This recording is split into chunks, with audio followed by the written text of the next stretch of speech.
our amazing guest, Anastasiya Karlovich. She is a friend of Hello. mine. She is a women's grandmaster. She's a photographer and a journalist. And today she has a really great presentation for you.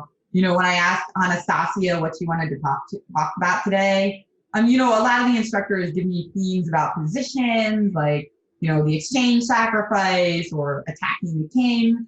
But I really got something completely new from Anastasiya, and I'm really excited about it. So with no further ado, I'll allow Anastasiya to tell you a little bit about her topic today, which is the great Hou Yifan. Yes, of course. I'm sure all of you know her very well. She's a world champion. She used to be. She is a very strong player who is not playing so often recently, but she used to play so great games against men and women as well. So she's 4 times world champion. Maybe you remember about that, and she won 3 beautiful, great matches in the history. And the title of the women world champion is so important, and she is, of course, one of my favorite players.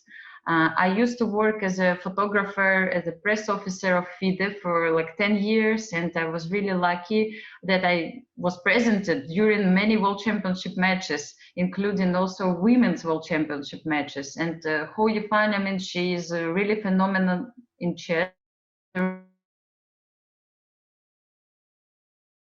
About her success. So I decided to choose this topic because she's, really interesting player. She's, she was always considered as a wunderkind, very talented chess star in our chess world.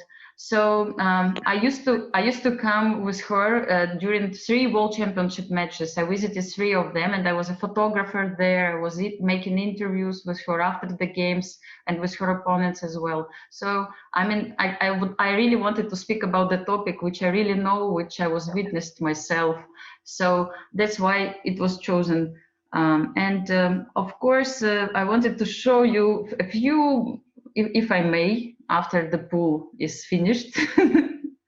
I will show you some photos from the World Championship matches, which took place first of all in Albania, in Tirana in 2011, secondly in China, in Taizhou in 2013, where Hou Yifan faced Anna Ushenina, a Ukrainian player, and the 3rd World Championship match, which happened in Ukraine, Lviv, in 2016. What is common about all these championship matches is that Hou Yifan managed to win 3 of them, and she actually did it in a very good style, and she didn't lose any game in all these long matches, and she won them earlier than it was supposed to be, because the idea was that they should play 10 classical games, and if the score is tie, they should play a tie break. But it never happened because she beat everybody before. She beat Koneru in 8 games. She beat Anna Ushenina in only 7 games, and she defeated Maria Muzichuk also in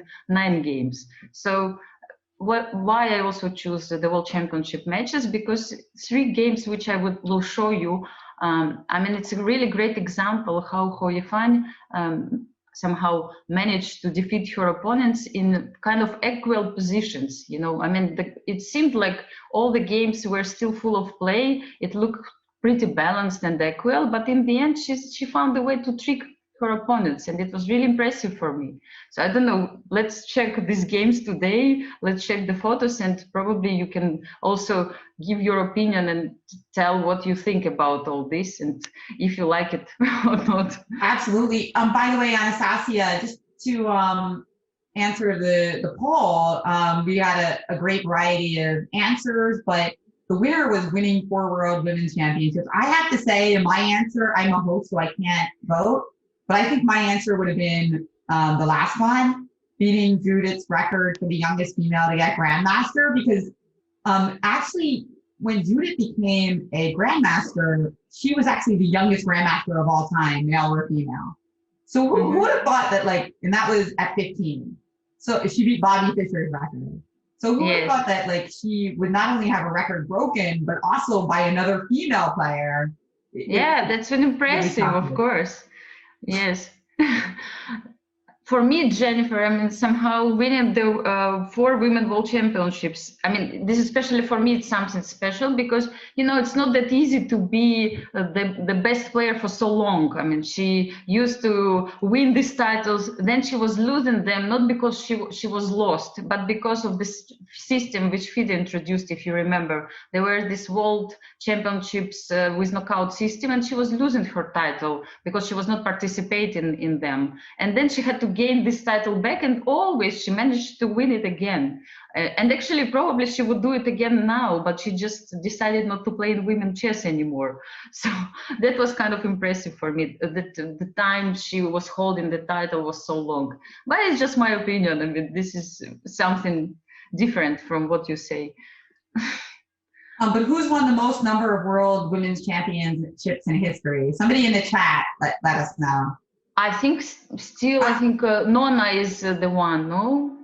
Nona Gaprindashvili is holding the record, or Maya Chiburdanidze. They played so many World Championship matches at that time. Then FIDE stopped organizing the World Championship matches from 1999 until 2011. So, I mean, we should actually find out, we should calculate. What do you think? Maybe girls know. Honestly, I just assumed, I'm going to be honest, I assumed it was Veromenchik. Because she won so many. Exactly, also. It didn't occur to me that it could be somebody else, but I will do some research and make sure that that's correct. Yeah, just when I was a kid, my role models mostly were Georgian players like Maya Chiburdanidze and Nona Gaprindashvili, and I used to check their games from these matches, and I knew how great atmosphere was there, and how tough it was to participate in the World Championship matches, because the stakes were so high, and many people dream to become the women world champion, but only few managed to do this in the history of chess. That's why the title still has such a great value. Yeah, it's getting harder as there's more competition, certainly than in Menchik's time. Okay, so do you want to start sharing your screen and show some of your photographs of Hou Yifan? Yes, of course. So I would love to do so. So there's photos of Hou Yifan. You can see that she's so young still here, because the match took place in 2011 in Tirana. She was still 17 years old. In 2010, she won the title during knockout tournament in Turkey. And then she had to defend this title against Hampi Conero. You can see her on the screen. Hampi Conero was older than her opponent. She was also in a good shape. She was strong. She qualified for this match. And I would like to tell you also that the prize fund of the match was 200,000 euro, which was really impressive for the time. Only for 2 players they would share this prize fund. You can see on this photo there is a glass which would divide the public from the players. The match was played in Albania. It was like neutral territory at that time for both players, because none of them lived there. So you can see them playing, and it's actually in the middle, it's me who takes photos. So you can see me. And also there is a press conference which we had after every game. So players would come to the press center and share their thoughts with us, and we were really happy to have this chance and opportunity to read what they were thinking about, to learn what they were thinking about during the game. And here is the closing ceremony. So Hou Yifan managed to outplay her opponent, and you can see actually Mikhail Gorbachev on the screen. He was the last president of USSR. He was present at this closing ceremony. It was a big honor for everybody. So one more photo from the closing ceremony, and I found in internet one more photo from the press conference which I had. So it was the first event, and then we just jump quickly to see the photos from the second event, which took place in China. So China is a country where Hou Yifan is living. She was born there. So you can see the technical meeting before the match. And during this meeting, normally players check the playing venue, the chairs, they choose chairs they would prefer to play on, and so on. Here is just they start to play the match. I will quickly show you also a few photos of the players. You can see even from the face of Anna Ushenina that she was in a way under huge pressure during this World Championship match. She was not really happy to play in China. The food was different, the conditions were different, and I'm sure she was under some pressure there. And the match didn't go well for her as well. You can see the press center of Taizhou, and Hou Yifan, who just finally won this second match in her career with a cup. And journalists were coming to take interviews with the winner, and a couple of photos from China, which I took there in Taizhou. I'm sure you have never heard of this city, but cities in China, there are so many, and even though it was like 5 or 6 million city, it's considered as a small one. And then very quickly we go to Ukraine. Jennifer, is it fine? I'm showing quickly the last match. You can see Hou Yifan playing against Maria Muzichuk, Ukrainian player.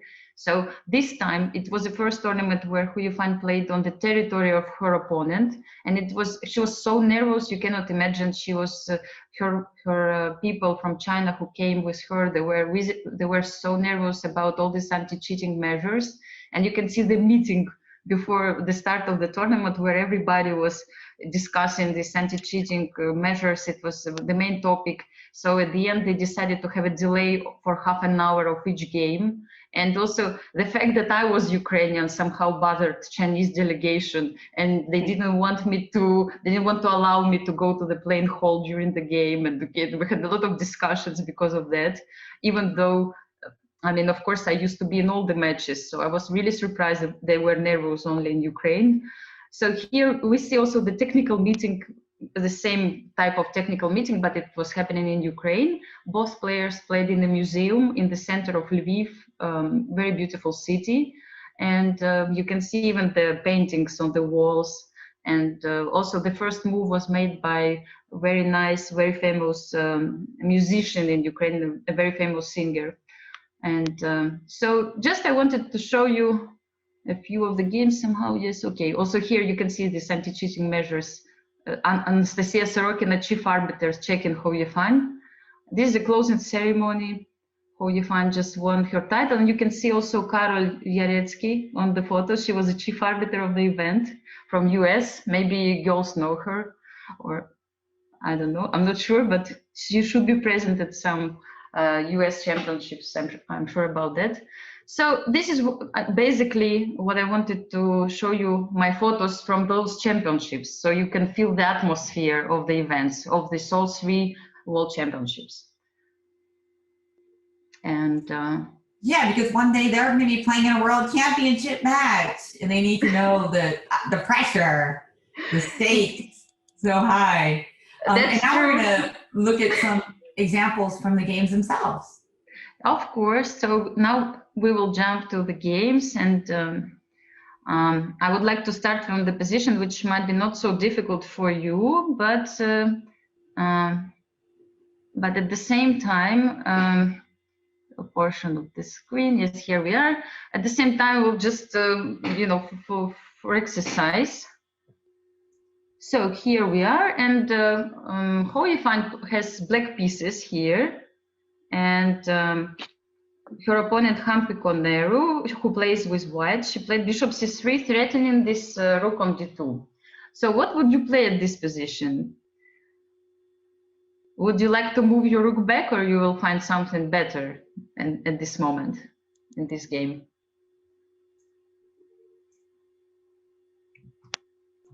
You can answer in the chat, guys, or I can unmute someone. If you want to be unmuted, let me know, or raise your virtual hand. Let's see. Seems like people are still thinking.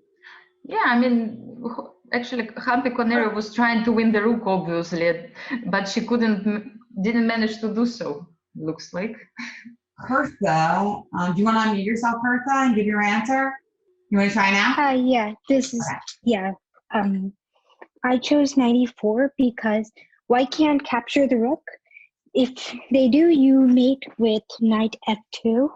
If they don't capture the rook and they try and move the rook away, you can play knight g3 and rook h5. Great job. Great job. Martha. That's really cool. You play like Hou Yifan today. It looks like. Excellent, excellent. By the way, for what it's worth, like Lila mentioned knight e4, I think that's also a good move. But knight e4 is what Hou Yifan played, so Hertha wins the predicting Yifan's moves. Shall I show it on the screen? Yes, yes, please. Yes. So okay, knight e4. She played knight g4 is also a great move. I mean, it's like it's possible to win with this move as well. But of course, the variation which was showed now, I mean, it's it looks better. So of course, knight g3 followed. Take rook h5, rook g2, king f1, and just rook f5. It's a mate. Checkmate is on the board. So that's how Hou Yifan won this game. It was the sixth game of the World Championship match, and but with this victory, actually, she completely demoralized her opponent. It's worth to say that actually this victory came after the day before. Hou Yifan had horrible pain in the stomach, and she was. They brought her to the hospital, and it turned out she didn't have any problems, but just most probably psychological pressure. So next day she produced this game. No matter what. So then we jump to another game, right? Here we are. Hampi Koneru had white pieces, Hou Yifan had black pieces. And I mean, if I was in the position of black, I mean, if I was Hou Yifan, I would be really scared a little bit of what is happening on the board, because my king is so open, looks so open, and white wants to create some attack. It's very obvious. So what would you do, girls, here? How would you proceed? Which move would you choose for black at this moment? Cool, and I have a poll for this one. All right, so the big move that almost everybody played was king to g7, and that makes a lot of sense. Somebody who wanted to play another move want to unmute themselves and explain why? If you wanted to play another move, Ananya. So I feel like king g7 is good, but I feel like there's gonna be threats, but your queen on e2, I found that surprisingly it kind of stops some of the attacks, because it stops like queen c2, and which is the main problem. Like if white could play this, like white would be winning in this position. So I was thinking just b5 with the idea of like making a passed pawn on the queen side, because that could become dangerous for black. I think that's a really smart idea. That's not what Hou Yifan played, though. Violet? I was thinking a5 because it's already a passed pawn. Another good idea that wasn't played. By process of elimination, who picked queen b2? Who picked that? I did. Lila, why'd you pick it? Well, because the rook can't like attack the queen with rook b1, because then you take the pawn. So that's like the obvious reason. And now the a pawn is like a pass pawn. It always was, but like now it's got nothing blocking it, and it can just kind of like move through. And just seems logical. Anastasia, you want to give the explanation that you gave me so eloquently? Yes, I mean, yes, it's many moves, I mean, still quite fine here in this position, but this queen b2 was the move which Hou Yifan chose at this position, I mean, in a way ruins her opponent's plans. And that's why it's so cool, because Koneru was actually planning most obviously to play queen f3, rook f1, bring in all her pieces to the king's side and make them participate in the attack. So Hou Yifan uses one of these typical methods actually of defense and counterplay. There are similar ideas in some Sicilian positions. She's attacking pieces of her opponent and destroys her plans with this. I mean, it's really hard for white actually to find a way now to unchain her pieces, you know. So even though the position is still unclear and full of fight, I mean, this queen b2 somehow I also really like. So can I follow now Jen with the game? So yeah. I don't have any more polls for this. You can just show the next few moves. But I just want to say that queen b2 is yes, it was a cool, beautiful move. They call it, you know, does anybody know in the chat what you call it when you move a queen like one square? It's kind of got this funny name. But first of all, a lot of times people don't see moves like that because usually you're looking for like long range moves with the queen. And then also it's like, it's prophylactic move because it stops the queen from moving F3 because of queen C1. So it's just very elegant move that I don't even think I would consider. But yeah, does somebody know the name for like a little queen move? You're gonna like the name if you've never heard it before. I don't think anybody knows it. I'm not getting any chat about it. It's called no, not Zugmon. No. Do you know what, Anastasiya? It might just be like an English thing. It might be like okay, American thing. We call it a creeping move. A creeping move. Ah, really? Oh, see. Like, yeah, like a happy Halloween. Yeah, like creepy. Not creepy. Creeping. So like ing. Yeah. I see. Okay, so what happened here was queen b2, and of course Hampi took this pawn on h6, trying to ruin the pawn's defense of the king. And bishop f5, another really good move. I mean, bishop goes to e4, but at the same time protects some white squares in the king's camp. So rook f6, bishop b4, bishop f3. It was also possible for Hampi Koneru probably play something like rook f2, queen b6, and centralize her queen, queen d4. I mean, at least ruining the plans of black and somehow unchain her pieces at this moment. But it seems like she didn't have anything more than drawish chances here. So the game is pretty balanced after this, after queen d4. Probably she wanted still to play for something more. She played bishop f3, bishop d3 followed, and here again she had different moves. She could have tried to continue her attack with h4 or immediately bishop d5, but probably she really felt uncomfortable with this queen on b2. It felt so. I mean, even though there are some concrete moves, you know, from psychological point of view, sometimes you don't like something in your position and it bothers you. I think this is an explanation why she played this queen e1, maybe not the best move in the position, but she tried to probably protect the c3 pawn and move her rook somewhere, d1, d2, maybe finally achieve her plans. And rook e8 followed, bishop d5, looked like logical move because bishop is trying on rook f6. They're trying maybe to do something on the king's side and take care of this, maybe win the pawn on f7. But look what happened later. Rook e5 followed, e4, again logical. And here, okay, it's interesting moment. I mean, which move would you choose if you had black pieces? Maybe you can, you know, think about it for a while. To look at the position more carefully and think, what would you do here? Let's give people a little bit more time. Yeah, position actually is not so simple. I mean, it's really complicated, sharp position with chances for both sides. As you can see, white has ideas, black has their own ideas. Ananya wants to play bishop takes e4 with the idea that if bishop e4, rook e4, queen e4, there's queen c1. It looks very risky to me. Yeah, bishop b4, somehow it's possible, but maybe there is this rook f2 first or something like that. I don't know. Actually, it's possible. I mean, it's also one of the options which was not considered. No, it's a good idea. Rook yeah, I think it is. I mean, rook f2. It's not what Hou Yifan played, but no, it wasn't the move. But actually, it's also one of the options. I mean, probably there are already a few moves which winning and which shows actually that black found the best way to. And it goes back to that queen on b2 because notice how Ananya's tactic revolves around the queen hitting the rook on c1. And if rook f2, the queen just another creeping move, right? You can go to a3. Yes, and then okay, you take on e4, rook takes on e4, and just you move the queen somewhere on f1. I mean, yes, you lose the pawn, but you keep on playing, let's say, this position. So yes, I mean, black will just have extra pawn. I mean, this is also correct. So thanks for this idea.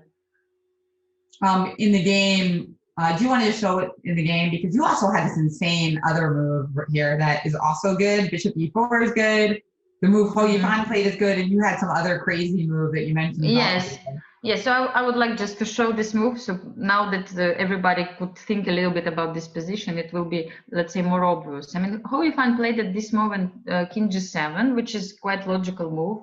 And after Rook F2, Queen B6, actually, Hampi Koneru didn't find anything better than just because now Black is threatening Bishop E4.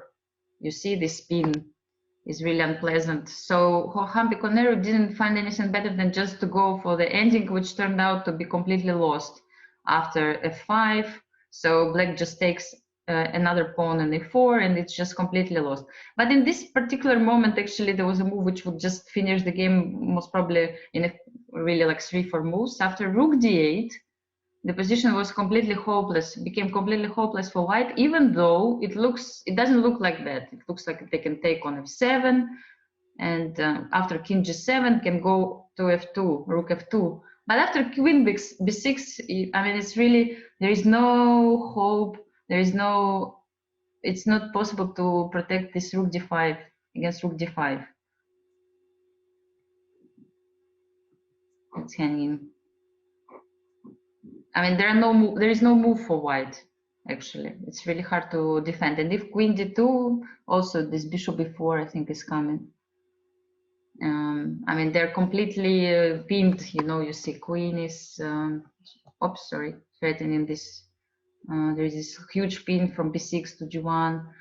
And so this Rook D8 was really impressive, let's say. So Hou Yifan and Hampi Koneru, both of them, they didn't see this move.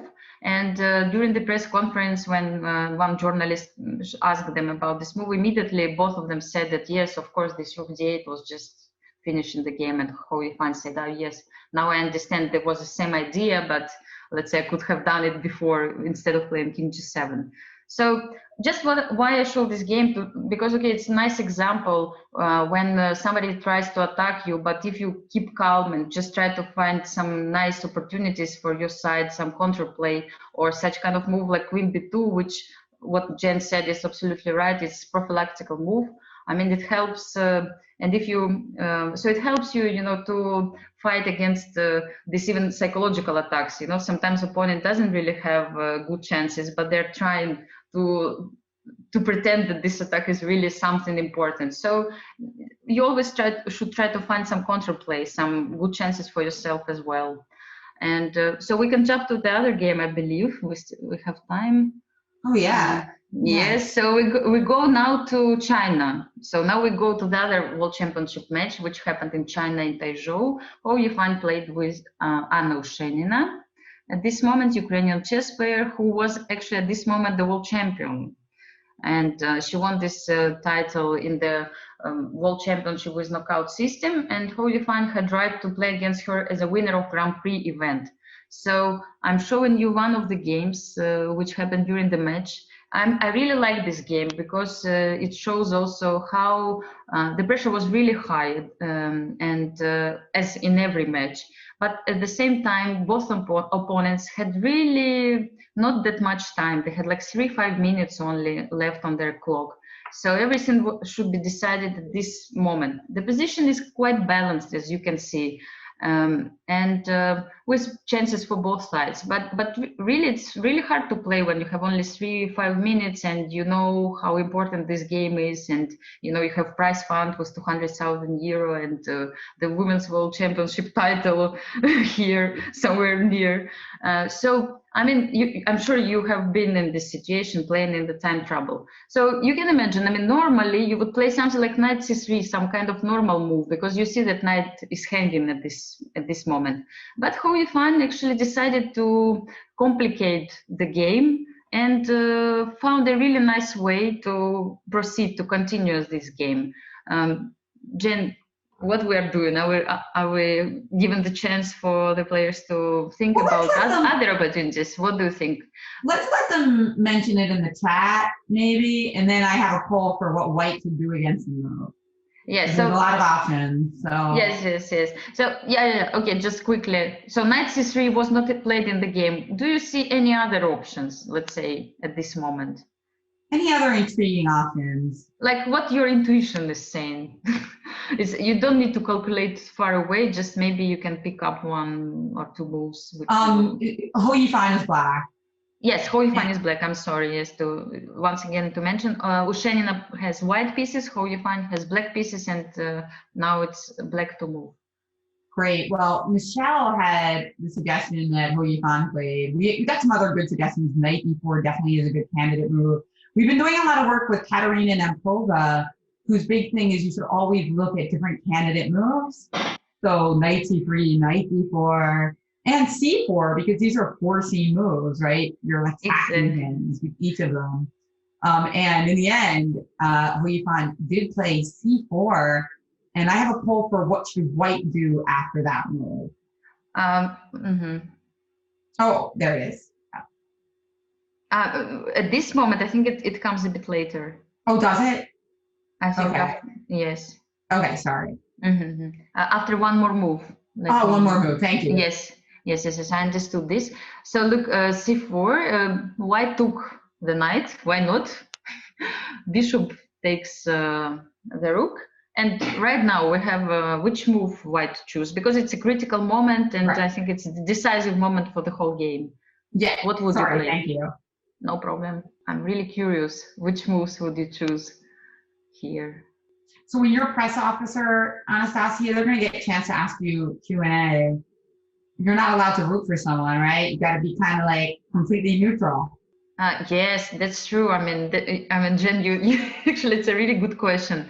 You always have to be neutral. I don't know. It took me some work. I had to do some work with myself, but I always try to be as neutral as possible, because I really wanted both players feel equal. That I treat them, I respect them the same way. So I mean, it was really important for me to, and for example, there were 2 Ukrainian players playing against Hou Yifan, my compatriots, people I knew from my childhood, but still, I tried to do my best always, to be nice to them. And also, as a chess player myself, I could understand so well what kind of pressure they are facing during the World Championship matches. They were so nervous, they were so, under this huge amount of thoughts, and I tried just not to make their life harder. Let's put it this way. But at the same time, I had to ask some unpleasant questions from time to time. Why did you choose this move? What you were thinking? Which variations you were calculating after the game? And imagine, we had this regulation in FIDE that even if you lose a game, you have to come for the press conference. You still have to come and answer the questions.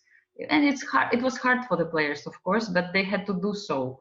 So girls, you should be ready, no matter what, no matter which results you have. Sometimes you have to go through and, stay sometime with journalists and explain what you were doing, and give a chance for the spectators to learn what you were thinking. What did you calculate, which is not easy sometimes. Yeah, that can be really hard for people. We actually play some tournaments in our group, and I do commentary, because if there's like 1 or 2 people, who don't feel like playing or can't get logged into the server, or don't have an account yet, I do commentary and quiz people. But you just gave me an idea that I should also do some interviews, because it could be good training for them, to make them less nervous when they do it on the big stage. Yes, I will write that down. Yes, that's better. Yes, but according to FIDE regulations, you have to come immediately after the press conference, which is, of course, was not so easy for them, and for me as well. Sometimes, Okay. Bernice, do you want to give your answer for what you would do as white here? White would have protected the background, because they would be avoiding the rook to A1 or queen to A1, so they can't capture the bishop. You mean it's black, but right now it's white's move. So yes, rook A1 is definitely a move that you would look at, as well as C3. But one of these moves is the answer. Although, you guys, I'm not sure which one Anastasiya thinks is the absolute strongest, but let me just see what Tara has to say, and then I'll let you go for the rest of the game. Tara, yes, I will show you now. Yes, after. Tara? So I said bishop to d4 because you're putting pressure on the queen, so the queen has to move. And then after the queen moves, then you can take the bishop because then there are no c3 threats. Great idea. And that was by far the biggest move picked by the class. And it was also the move chosen in the game. But Anastasia, what would you say? Yeah, okay, really, girls, it's so complicated position. I'm sure you need a lot of time to think of the right answer. And here also, I know Shannon didn't have that much time, as I told you before. So she picked up this bishop d4, which is really looks very logical move. Just I think she really missed after bishop d4 this move c3. You know, there is intermediate move. So what you said was absolutely right. If now queen would move, you just simply take the bishop. But she missed probably the c3 move. And now she had to play queen f2. I will show you the end of the game. So let's come back to the position with bishop takes b5. Here we consider some other options. So what would happen if white simply takes on b5? I mean, it's still possible move, but black has really good response, good answer, rook a1. Bishop f1 is seems like the only move, because if bishop e1, it's gonna be c3, c2, and that's it. Or white had to take the c2 pawn, and rook takes e1 will follow. I mean, just will show you quickly. Just c3 should be winning, and c2. So that's why bishop f1 should be played here. And simply queen takes f3 would follow, and you know, c3 is coming, rook e4 is coming, the position is winning for black. And that one more option which we considered here, which Jennifer proposed in the poll, was queen b4. So this was the best move for white. Can you imagine? I mean, of course, it's a possible move. You could have found it because now queen threatens two pieces on b5 and rook on a3, and black actually should be really careful now. And they can play here. Wait a second.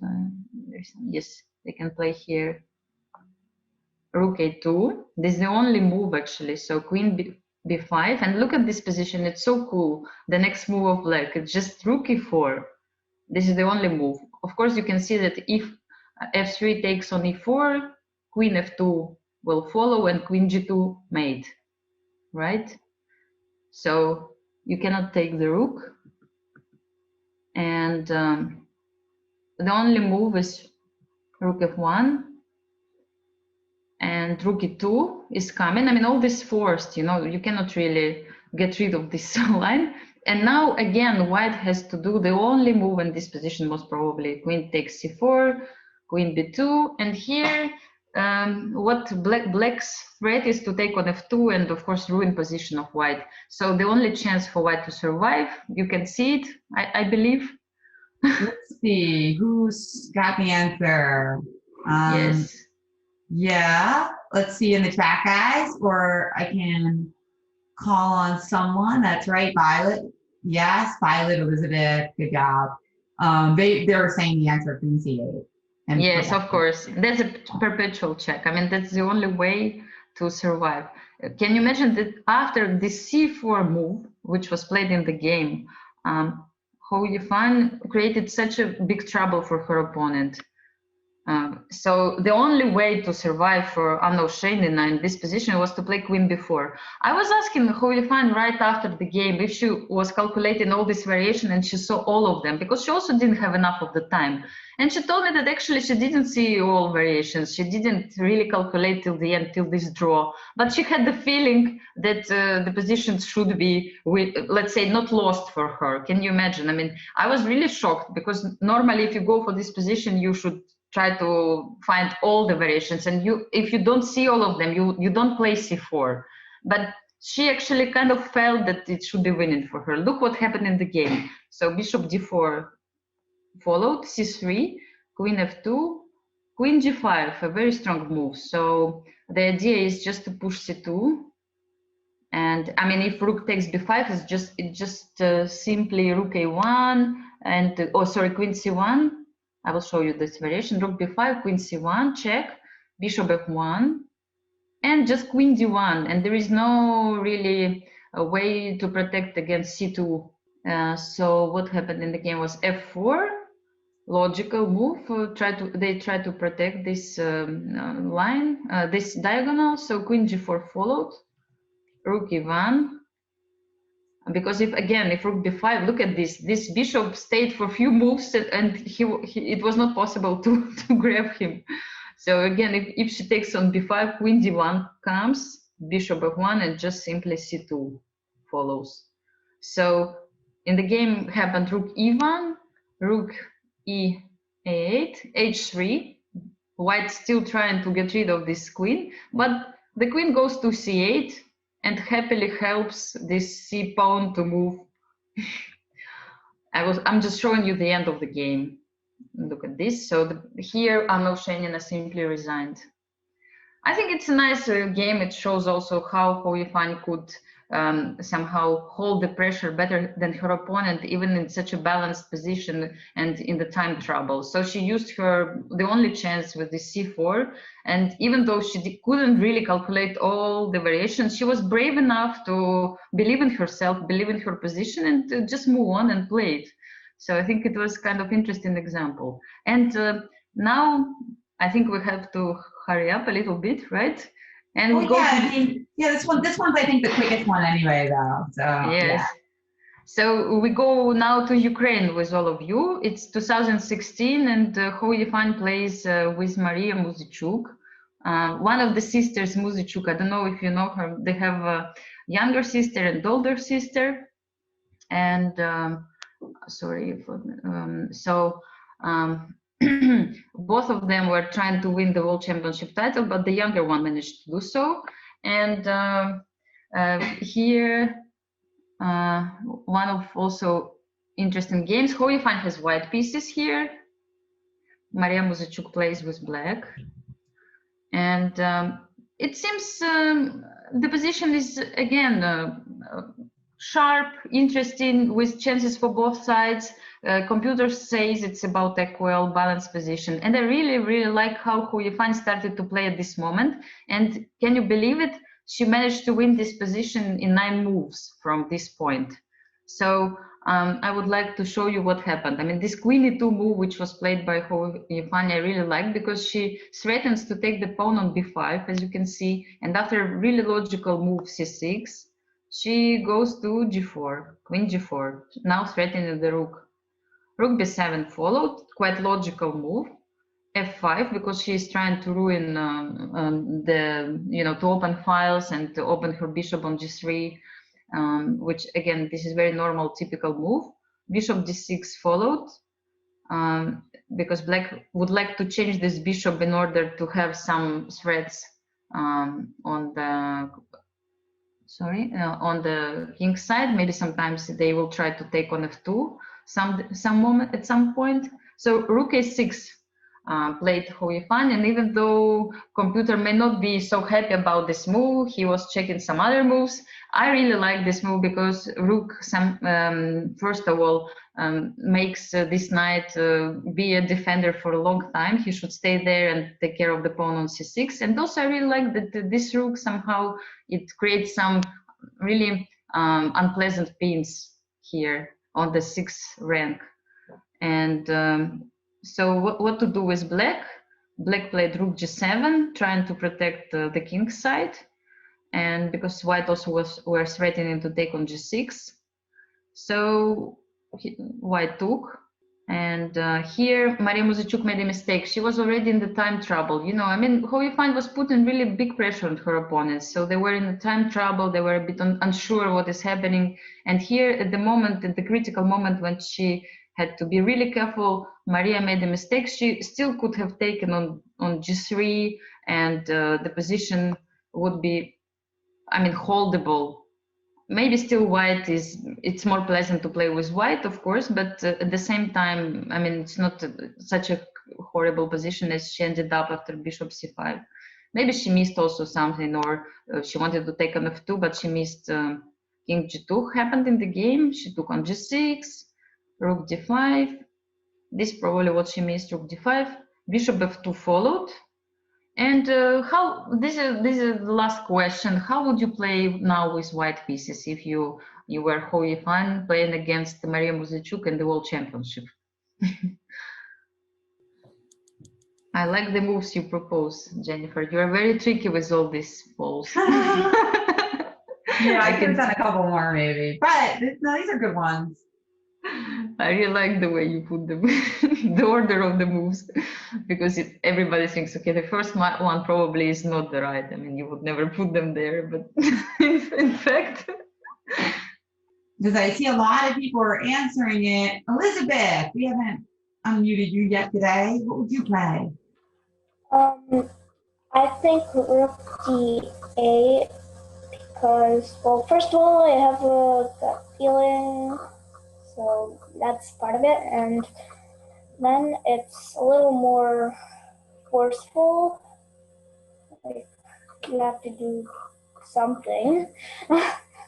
Well, you should do something at least. And now the line, like a2 to g8 is open, so you could play bishop b3 with a check now. Yeah. That's a good option. This is really good option, rook d8. There are few moves which are good here. Yes, rook d8 is possible also. Yes, I mean it's still winning for white, but one move is just killing. Let's just put it this way. Almost like resignation, right? Yes. But this with the same idea. But yeah, no, good idea. I mean, I do try to be tricky as Anastasiya and give different good options. Violet, what do you pick? I picked bishop b3 because I think it's the same idea, but you don't have to sacrifice the rook right away. So you're threatening a discovered check. Exactly. Yeah. And they can't take because the queen is hanging. So yeah, it's even more convincing. And although rook d8 does look really good too. Yes. Hou Yifan just has such a dominating position that I didn't even put rook b6 on because I think that's winning too, but I didn't want to have too many winning moves. But yeah, great game. So how did it finish off, Anastasiya, after she played bishop b3? Yes, it was bishop b3, yes. And if you can see that if king h7, it's simply queen h3 mate. I mean, like queen h4, queen takes h4, it's checkmate. So if it's knight f7, you simply take on f2 and you keep on playing for attack. Or if it's rook gf7, again, rook d6 is following with rook g6. So it's, of course, complete domination by white pieces here. Maria Muzachuk played knight e6, and it really didn't help her after rook g6, bishop c5, queen e6, queen e6. I mean, she resigned at this position. So, I mean, one interesting example of how Hou Yifan was holding the pressure, how she was not, she was playing bravely, she was trying to play for initiative, and she managed to outplay her opponent in this particular game, and she won the match also earlier than it was supposed to finish. So she won with a 6-3 score at the end, and this is what happened in Lviv. Jen, are there some other questions or? Oh yeah, we definitely have questions for you. I have one more question for them just while you're getting set up. You can stop sharing your screen if you want, or maybe you should keep your photos up in case anybody had a question for one of them. I love the one with Muzichu, the beautiful like epic one that I posted on the Twitter. Where there are so many journalists. Actually, it was such a huge attention, for the World Championship matches, all of them actually. I was. Can you see the photos right now, right? Yes, I can. Yes. And we're gonna open it up to questions. You guys can type at me in chat, or you can be unmuted. Does anybody have a question? We usually do about 10 minutes of questions. So let us know. Okay, yes, Chloe says it was an epic lesson. Thank you to Anastasiya. So does Isa. Yes, Violet, go ahead and ask your question. I was wondering how many games you think somebody should play like per day to improve if they're rapid games, maybe like 15 or 20 minutes. That's a cool question. I'm trying to understand. What is important, I think, is just to play systematically. I mean, try to do something every day. Study some positions and solve some puzzles and play a few games and just, to keep your brain working all the time, to be focused on chess, at least for a bit. Because I'm sure you're busy with many other things like school and other activities. So just try to do it like every day. If you have a chance to play a rapid game, I think it's still better than to play only blitz games, because during the rapid game you can really think about your opening, the middle game. You have time to create something, and it's always cool. So this is just an opinion. Great answer, great question. Vanessa, who's an artist herself, actually, this photo I love. And Vanessa actually commented on this photo as well. And she asked, when you are taking photos of the players during a game, what makes a good photo? Yeah, also interesting question. I will share my experience of the World Championship match, which was happening in Chennai in India, when Magnus Carlson played against Vishy Anand. If you remember, it happened in 2013, and every day you kind of see the same players, same Magnus Carlson, same Vishy Anand, sometimes even wearing the same clothes. So how can you make different photos, let's say, I mean, if it's more or less same thing? But really, I think what is important is to catch the mood of the players, to catch the moment. And I still remember that Magnus Carlson, at the game 5, before the game, he looked at me with a very tricky smile, and they took the shot, they took the photo. And I came to the press center right after that, and I said, I have a feeling that he's going to win today. He looked so, tricky. He looked so happy in a way, like the winner. This photo I can use if he wins today. And really, he won the game. And I mean, this photo was everywhere. So I think it's something about you should catch the really interesting expression on the face of the players. I mean, you should be right there at the very right moment. And you should see this moment and be really fast. Excellent. We have one question from I can't remember who it was, but they asked you, is there a specific way that you like your name being said, or a nickname that you use? You mean Anastasia? Yes. I mean, it's kind of funny because my friends in Russia and Ukraine, they call me Nastya for short. It's like Nastya. But I used to live in Greece already for last 5 years, and everybody calls me here Anastasia, Anastasia, and it's all it's fine. I mean, I can still understand that it's my name. It's okay. Nastya, I saw on your social media feeds. Bernice, yes, what are your questions? Yes. How did you become a woman grandmaster? Thank you for the question. So actually, I started to play chess at the age of 9, really long time ago, when I was attending my normal school. We had also chess lessons there. So slowly, step by step, I was just trying to improve. I just really liked to play chess. That was the most important thing, I believe. And it was not like my only goal or dream to become a woman grandmaster. I was just enjoying this life, with chess. I just really like to go to the tournaments and play, and really like this feeling when you win the game, and the game was really nice, and you can really be proud of that you did something really, really cool.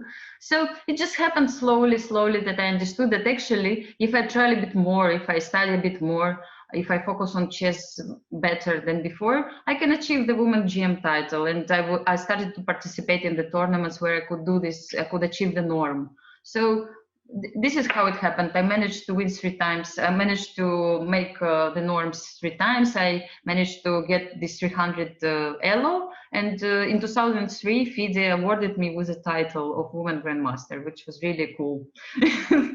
And it's still, I mean, I really believe that it was really important that I have done some job, some work, and I practiced a lot in order to achieve it at the very end. Yeah, that's some great questions. We have a couple observations, as Sujana and Liliana said that she loves your name, and that Anastasia mate is her favorite mating pattern. And Sujana asks if you like to play the Anastasiya mate since it's named after you.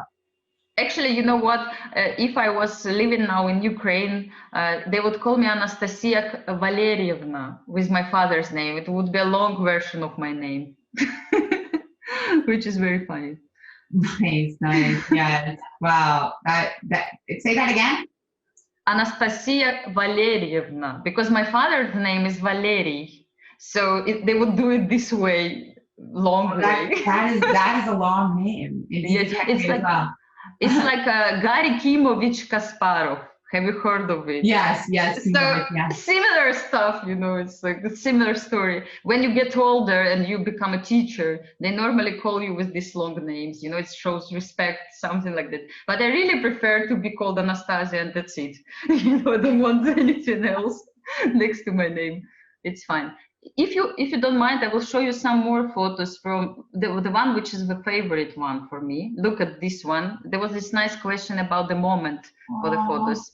That's a really cool photo where Anna Muzyczuk, you know, hugs her sister Maria Muzyczuk, who just won against Hampi Conero and managed to get to the final of the World Championship in the knockout. You remember in Sochi 2015 when she won it in the end against Pagonina. So her sister, who is an older sister, Anna Muzyczuk, who was actually supposed to be the one who would, had better chances in this championship. In the end, she was eliminated before, but still she shows all her support, all her love to her younger sister who did better in this event and who finally won the championship. And it's really nice. I mean, it shows that the results are not that important compared to, you know, our, you know, friends, our relatives, to the love that we share. And I mean, this is one of my favorite shots I ever done. And okay, it's another one, I mean, from Iran. I just wanted to show you also to show how crazy games can be. It's the final game of the World Championship. And Anna Muzyczuk just lost against Tan Zhongyi. So Tan Zhongyi just now became world champion and Anna Muzyczuk lost the title. So you can see on her face all these emotions. Actually, Tan Zhongyi was so, you know, she's also a very nice person. So at this moment, she said to Anna Muzyczuk, "I'm sorry," you know, and it was so cool. It was so emotional moment. So she said, like, even though she won the champion title, she was happy. Still, she found the words to say to show respect to her opponent. And that's amazing. So much empathy. Oh, another beautiful photo. Yes, wow. It's Harika plays against Tan Zhongyi semi-final. And look at the next photo. You can understand who won and who lost in this match, unfortunately. Wow. This is the arbiter in the middle of the shot. And Harika's face, you can see it. She was like completely desperate because it was really important match and she lost in the semi-final. Yeah, and just few shots I wanted to share with you if I can. Okay, this is like more recent photos of Hou Yifan from Grand Prix event, and here another Grand Prix event. Actually, here she played in Moscow in men Grand Prix already, in Open Grand Prix. Let's put it this way. She quit women chess and she put some different goals for herself. She decided to play with men, not with women. And who knows this girl? Maybe the girls can tell me. I think they know who that is. They know who that is. Yep, good job. Yes, she's. I just wanted to let Kayla answer one question also. Sure. But you know what? Just in case they have to go, and then you can show a couple more photos. Kayla, what was your question? What got you interested in chess? Like what did you like about it? Just I really felt that I really enjoy playing, you know, that I really could understand after, I studied chess for a while, I could understand the beauty of chess. I really liked, for example, the games of Mikhail Tal, you know, with sacrifices, with a fire on the board. And I just was following these games and I could see that it's cool, it's really fun. I also want to play something like this, you know, I also want to create something really cool on the board. And I was really interested. I was really focused. it just gave me a lot of joy, you know, to play chess. Also, I really like the atmosphere, by the way, in our chess school. When I studied in the chess school at the age of 11 till 16, we were attending the real, you know, chess school of with Soviet traditions, you know. So we had really funny lessons. We had really nice trainers there, and it was free atmosphere. It was not like in our normal school. So we just could share our thoughts. We could play funny games and laugh, and so all this kind of made me feel really happy to be in the environment, in the chess environment, and just play my games. Very nice. Thank you for the question, Kayla. And thanks for the lesson. Do you want to show us the photo of Nona also? That's beautiful. Yes. Of course, please ask me also questions. I'm just showing you the photos, maybe just to show you some women world champions. This is Nona Gaprindashvili, and the photo was taken in Batumi. She took part in the World Rapid Championship, even though she doesn't play that often anymore. But she's still a very ambitious woman. She's here in this photo, she's 72 or something like that.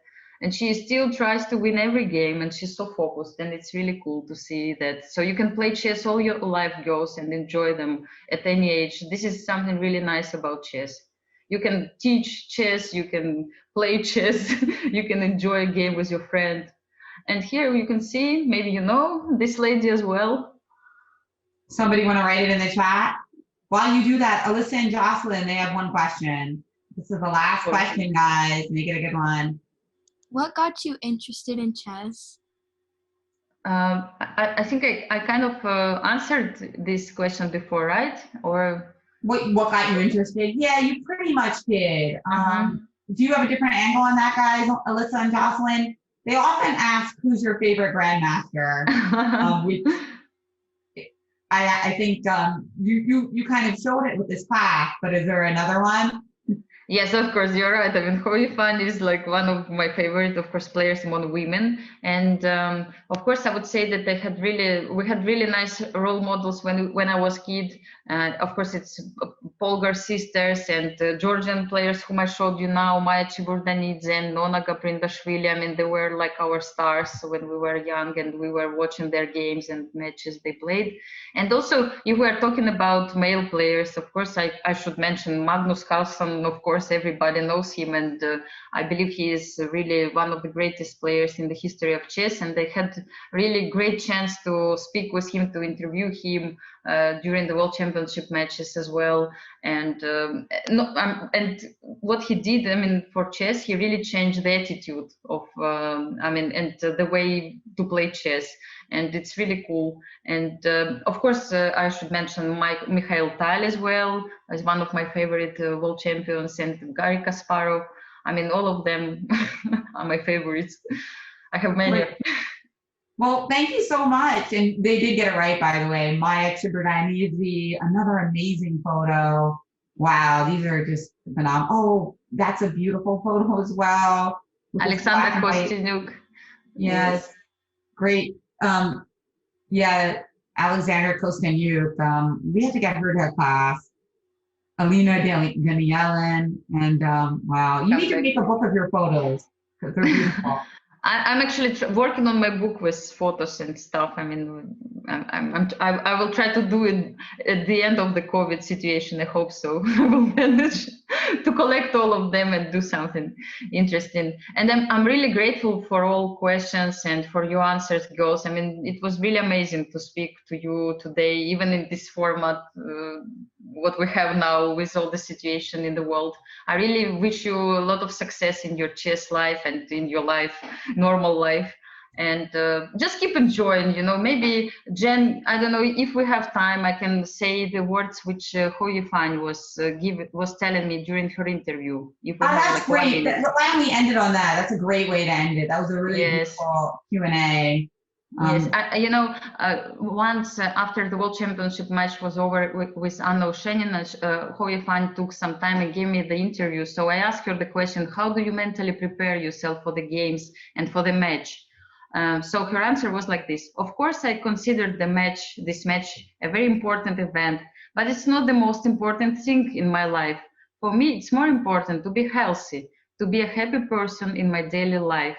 I will try to explain another way to you. We were talking at this moment. Health and happiness means number one for me. Achievements, victories are the zeros. So I would add those zeros to the number one. The total can be 10, 100, 1,000, 10,000. But without the number one, it's nothing. I think my attitude helped me to enjoy the match and to feel good. I try not to make it a tragedy if I lose a game. As long as the match is not over, I would just focus on the following games. In general, when you win, it doesn't mean something crazy. If you lose, it's not the end of the world. So these are words from the world champion. You see, her attitude to the game, to the results is really amazing. I mean, she still tries to be a happy person in her daily life, and I think it's really cool. Because many people, they just focus on the result, they just so much focus that they forget that the most important thing is to be happy, to enjoy life, to enjoy the game.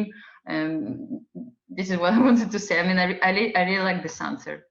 That's amazing. Such a deep philosophical answer. And brilliant, and congratulations to elicit that out of her, because it's just brilliant, like this simplicity that, you know, without the one, the zeros are doesn't mean anything. Yes, yeah, just zeros. You need the number in front of it for those to add up to, you know, big happiness, big money. So yeah, thank you very much, Anastasiya Karlovich. I know it's very late where you are in Greece. It's like, is it like 2 a.m.? It's 3 a.m. almost, but it's fine. No problem. I used to work in different or be awake in different times. Don't worry about that. Well, thank you very much, Anastasiya, and good night. Good night. Good morning, and good night to all of you. Yes, and good evening to everybody, and good luck. Bye, girls. Thank you, Jen, for inviting. Oh, you were great. Thank you so much. Thank you. Bye. Thank you. Bye. I'll see you guys next week. Thank you so much. You're welcome.